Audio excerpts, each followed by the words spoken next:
ప్రభువా, ఏవేవో కోరుకుంటున్నావు, ఏవేవో చేయాలనుకుంటున్నావు, ఆ విషయంలో మీ చిత్తం ఏంటో తేటగా తెలియపరచను ప్రభువా. ఇదిగో 2-3 ఆప్షన్స్ ఉన్నాయి, మీ చిత్తం ఏమిటో తెలియపరచను ప్రభువా. 2-3 ఉద్యోగాలు వచ్చాయి, మీ చిత్తం ఏంటో తెలియపరచను ప్రభువా. 2-3 సంబంధాలు పదే వెంటబడుతున్నారు, మీ చిత్తం ఏంటో తెలియపరచను ప్రభువా. జస్ట్ మీరు అడగట్లేదు.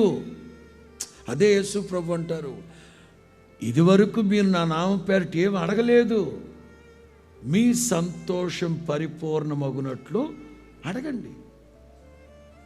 మనం అడగకుండా ఆయన చేస్తాడులే, ఆయనకి తెలియదంటాం. ఆ బాధలో తెలుసు ఆయనకి.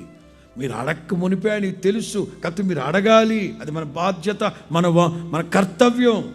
మన తండ్రి కోరుకునేది ఏమిటంటే ప్రతిదీ నా పిల్లలు నన్ను అడగాలి అని కోరుకుంటాడు ఆయన.